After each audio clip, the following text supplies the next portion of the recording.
Sud Radio, Osez investir, Thomas Binet. Que faire de votre argent? Où le placer? Comment le placer? Et surtout quand le placer? On en parle avec Thomas Binet. Bonjour à vous. Vous êtes de retour dans le studio de Sud Radio. Au programme aujourd'hui. Vous savez, c'est le printemps qui arrive. Alors pousse les déclarations d'impôts, forcément. Donc je vais vous en parler de la déclaration des biens immobiliers. On terminera d'ailleurs avec Sabine Tellier qui nous parlera des droits de succession. Donc un numéro un peu fiscal. Et entre deux, on va recevoir Julie Bachet, directrice générale de Vous Financer.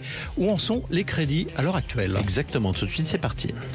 Au cœur des quartiers pour mieux vous conseiller, le réseau Century 21 et ses 960 agences immobilières vous présentent Sud Radio, Osez investir, le conseil de la semaine. Vous le disiez, cette semaine, Thomas, vous nous parlez de la déclaration des biens immobiliers qui était apparue l'an dernier. Oui, absolument. Et je sais que si tout le monde ne s'en souvient pas forcément, l'an dernier, ça a quand même demandé aux 34 millions de propriétaires de déclarer leurs biens immobiliers. Alors cela avait créé d'ailleurs la polémique, car l'administration avait déjà tous les renseignements et de plus, ils avaient dû donner un délai supplémentaire, car ça n'avait pas bien marché. Exactement. Alors cette année, on reprend les mêmes, on recommence? Un peu, mais pas tout à fait quand même, parce que 82% des propriétaires possédant moins de 200 actifs ont déclaré leurs occupants de leur logement, ainsi que, selon le ministère d'ailleurs de l'économie, mais pour 18% restants, soit 6 millions de propriétaires, ils ont jusqu'au 30 juin pour faire ces déclarations. Alors ils encourent des amendes de 150 € par logement pas déclaré ou mal déclaré. Bon, l'administration fait preuve de tolérance encore cette année, paraît-il. Oui, alors si on fait partie de ces propriétaires qui ont déclaré l'an passé, on n'a plus rien à faire ou pas? Vous n'aurez presque plus rien à faire, sauf si des modifications ont eu lieu, à savoir un changement de locataire, un changement de résidence principale ou secondaire. Exactement. Alors pourquoi on doit la faire, cette déclaration? Parce que ça permet à l'administration fiscale de savoir comment vous imposer. Depuis la fin de la taxe d'habitation sur les résidences principales, il faut les différencier des résidences secondaires qui, elles, sont en revanche taxées. Évidemment, oui, puisque c'est vous qui êtes dedans, justement, c'est la différence. Tout de suite, Thomas, on accueille votre invité. L'invité de la semaine, c'est Julie Bachet. Elle est directrice générale de Vous Financer. C'est un réseau de courtage spécialisé dans le crédit immobilier, créé en 2008, qui compte quand même 150 agences en France et en Outre-mer. Bienvenue à vous, Julie Bachet. Vous êtes l'invité de Thomas Binet. Bonjour. On va s'intéresser au prix de l'argent avec vous dans un instant, mais avant toute chose, comment se porte votre profession, celle de courtier, dans ces moments perturbés? Parce qu'on a bien vu depuis quelques mois, avec l'augmentation des taux, cette profession, un peu moins celle des banques, bien évidemment, mais quand même malmenée. Où en êtes-vous? Alors, on a été extrêmement touché par la baisse de la distribution des crédits l'année dernière. En revanche, on est dans une période où l'accès au crédit est difficile. Et donc, c'est particulièrement dans ces moments-là qu'il faut faire appel à un courtier, puisqu'on va accompagner un client pour obtenir un crédit dans les meilleures conditions et obtenir un crédit tout court, je serais tentée de dire parfois. Donc, notre métier est plus que jamais essentiel dans le parcours d'acquisition et d'accession à la propriété. Alors, on va en parler dans un instant, mais tout de suite, on va parler des taux sur 20 ans qui baissent et sont autour de 3,95 en mars dernier. Est-ce une bonne nouvelle selon vous? Alors c'est effectivement une bonne nouvelle que les taux baissent puisque ça redonne du pouvoir d'achat aux emprunteurs. Un taux qui baisse, c'est une capacité d'emprunt supérieure. Et puis ça permet aussi aux banques de reconstituer leurs marges et donc de réouvrir plus largement les vannes du crédit en étant même parfois assez agressif dans les propositions commerciales, chose qu'on n'a pas vue depuis au moins 18 mois. Alors, je le disais, le printemps est arrivé, même si le temps ne le laisse pas forcément croire. C'est la période aussi durant laquelle on relance ces projets immobiliers. Croyez-vous à un regain d'intérêt, vu le contexte général, à tout point de vue, macroéconomique, économique et aussi les taux d'intérêt, croyez-vous à un regain d'intérêt pour les acheteurs? Alors, on constate pas une euphorie exceptionnelle sur le marché. Pour autant, on sent que ça frémit plus, notamment lié au fait que la communication est beaucoup plus positive sur le sujet. On a entendu toute l'année 2023, il ne faut pas acheter, les banques ne prêtent pas, etc.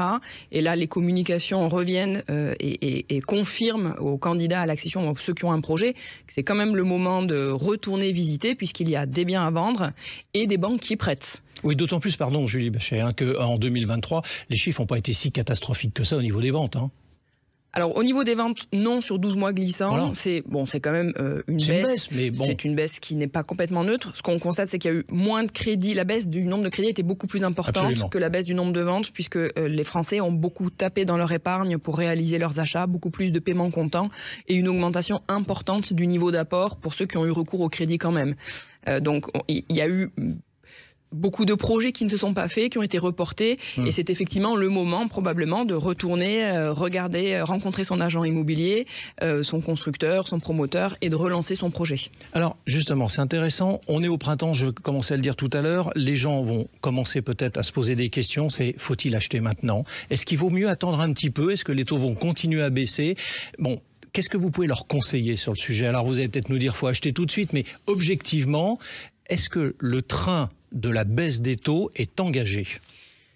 Alors, la baisse des taux est effectivement engagée depuis le début de l'année, même si ce n'est pas encore flagrant sur les taux d'usure, puisque ceux-ci continuent d'augmenter. Pour autant, les taux baissent. On s'attend à une nouvelle baisse de taux, probablement autour du mois de juin, quand la BCE baissera elle aussi ses taux directeurs. Je sais qu'on dit tout le temps, c'est toujours le moment d'acheter. Oui. C'est toujours le moment d'acheter. C'est vrai, on le dit tout le temps. Comment ? C'est vrai, on le dit tout le temps. On le dit tout le temps parce que si on compare avec être locataire ou constituer son patrimoine, finalement, quelle que soit la configuration des taux d'intérêt, ça reste quand même toujours plus intéressant de rembourser un crédit pour être propriétaire d'un actif que de payer à perte un loyer. Pour autant, il y a des moments dans lesquels c'est plus intéressant que d'autres d'acheter.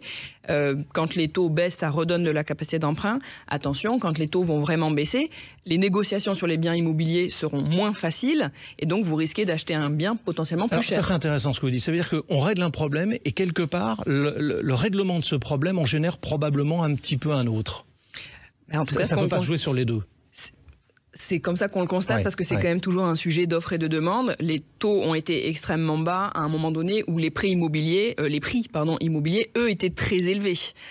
Pour autant, quand les taux sont bas, ça dynamise quand même plus le marché de l'immobilier puisque beaucoup se disent c'est quand même le moment d'acheter. Je vous ai entendu un instant utiliser le terme de taux d'usure. Est-ce que vous pouvez d'abord nous expliquer, parce que je n'ai pas voulu vous interrompre à ce moment-là, mais est-ce que vous pouvez nous expliquer ce qu'est un taux d'usure? Oui, alors le taux d'usure, c'est le taux au-delà duquel les banques ne peuvent pas prêter. Donc c'est le taux maximum, et ce taux maximum est calculé, en fait, le taux d'intérêt auquel prêtent les banques et tous les frais annexes. Donc c'est ce qu'on appelle le TAEG, et ce taux effectif global ne doit pas être supérieur au taux d'usure. Alors aujourd'hui, au 1er avril, il a été valorisé à 6,39% pour les prêts immobiliers à taux fixe sur 20 ans. Est-ce que là aussi, c'est une bonne nouvelle ? C'est une bonne nouvelle dans le sens où il n'y aura pas de projets qui seront bloqués par ce taux d'usure, contrairement à ce qu'on a connu au premier trimestre 2023, où bon nombre de projets n'ont pas pu se faire, puisque, compte tenu des taux d'intérêt, les banques ne pouvaient pas distribuer un crédit, puisque celui-ci aurait été distribué au-delà de ce taux d'usure qui était bloquant. Donc un certain nombre de mécanismes ont été mis en place l'année dernière pour déverrouiller ces calculs, en tout cas des calculs plus réguliers que d'habitude. Et aujourd'hui, c'est un problème qu'on ne rencontre plus, puisque vous l'avez dit, les taux sont plutôt autour de 4, un peu moins. Donc on est assez large avec un taux d'usure au-delà de 6.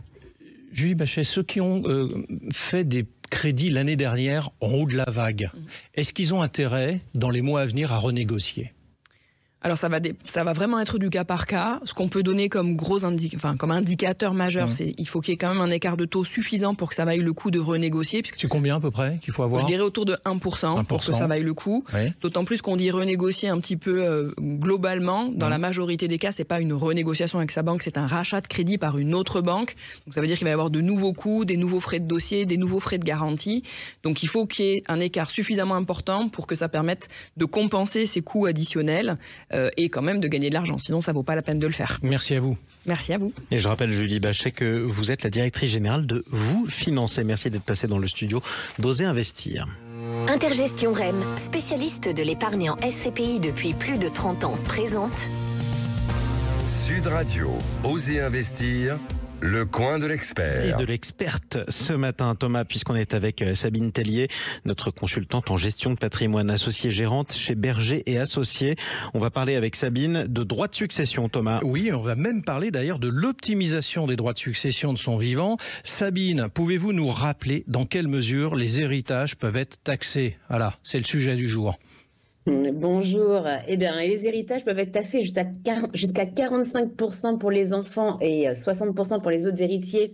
Ce que je rappelle aussi, c'est que les droits de succession sont calculés sur le montant de la succession taxable selon un barème progressif. Ce qui veut dire, Sabine, que pour réduire ces droits, l'anticipation devient naturellement essentielle. Alors, quels sont les moyens les plus efficaces pour y parvenir ? Ce sont les donations, Thomas. Elles sont le meilleur moyen d'y parvenir. Elles permettent de transférer une partie du patrimoine de son vivant. Pour rappel, les parents peuvent faire des dons d'argent, des dons de biens divers également, comme les voitures, les bijoux, les immeubles, Et chaque parent peut donner jusqu'à 100 000 € par enfant sans droit de donation tous les 15 ans. Et en plus, il existe aujourd'hui un abattement supplémentaire de 31 865 € pour des dons d'argent sous réserve que le donateur ait moins de 80 ans et que l'enfant, les petits-enfants ou les arrière-petits-enfants soient majeurs. Et il y a des règles à respecter pour ça ? Il est important d'avoir toutes ses facultés mentales, évidemment, et ses capacités juridiques. Et puis, il faut faire très attention de respecter toute la part réservataire des héritiers légaux également. Et il y a différents types de donations, Sabine ? Alors, les donations, effectivement, il y a des dons manuels ou des dons, des prêts d'usage. Donc, ça se fait lors des anniversaires, des mariages.